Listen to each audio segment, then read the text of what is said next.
Bismillah, walhamdulillah, wassalatu wassalamu ala rasulillah. The Wahhabis do indeed say one thing and do another, because they use the kalam that Ash-Shafiǐyy dispraised, that is, the argumentation of the deviant people. Here are some of their so-called rational arguments and the refutations for them. They say, denying that Allah is in a place is denying His existence, just as saying that a person is neither in the mosque somewhere nor outside of the mosque somewhere is denying His existence. We respond, this is true when the one you are talking about is a body with dimensions, something that must fill a space. And look at how you have compared Allah to a person in the mosque or outside of it, after claiming that you believe that Allah does not resemble anything. As for the one who is not a body, then it is not impossible that he would exist without having a place. And Allah existed before places existed, as the Prophet ﷺ said in the hadith, كَانَ اللَّهُ وَلَمْ يَكُنْ شَيْءٌ غَيْرُهُ. Allah existed eternally, and there was nothing other than Him. They say, Allah is either inside of the creation or outside of it, and He is not inside of it, so He must be outside of it. And if He is outside of it, He is either connected to it or disconnected from it, and He is not connected to it, so He must be disconnected from it. And in fact, He is high above the creation, above the seven skies. We respond, what you have described is something with edges and limits, a bodily object. Allah is not a body and does not resemble the creation. The Prophet ﷺ said, وَأَنْتَ الظَّاهِرُ فَلَيْسَ فَوْقَكَ شَيْءٍ وَأَنْتَ الْبَاطِنُ فَلَيْسَ دُونَكَ شَيْءٍ. Which means, O Allah, you are al-Zahir, which means the one whose existence is obvious.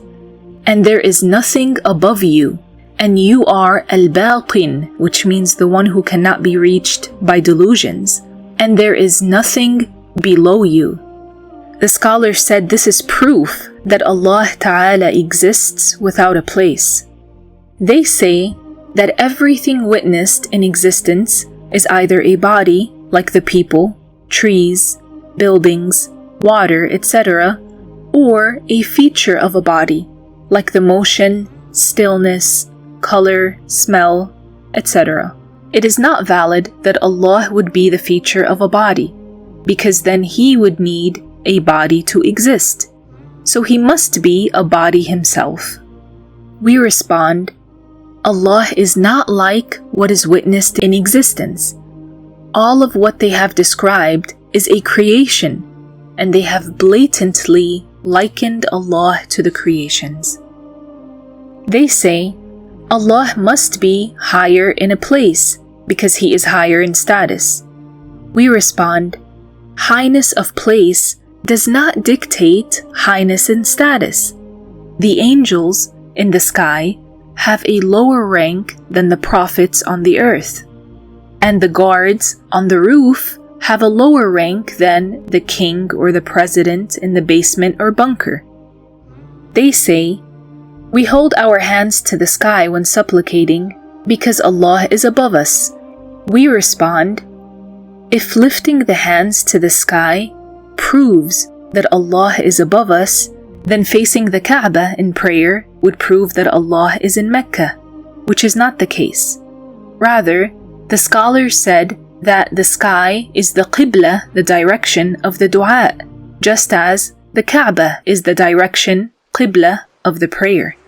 And besides that, Muslim narrated that on occasions the Prophet ﷺ made supplication with his palms facing the ground.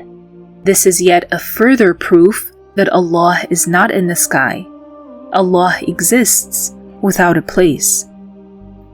They have other so-called compelling arguments, but this should be enough to give you an understanding of their twisted reasoning.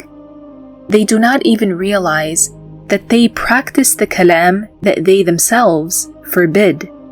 These people truly fit the description of those who are dispraised in the Book of Allah.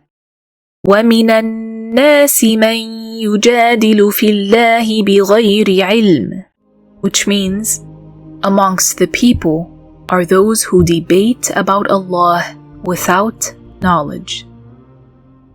And Allah, the Exalted, knows best.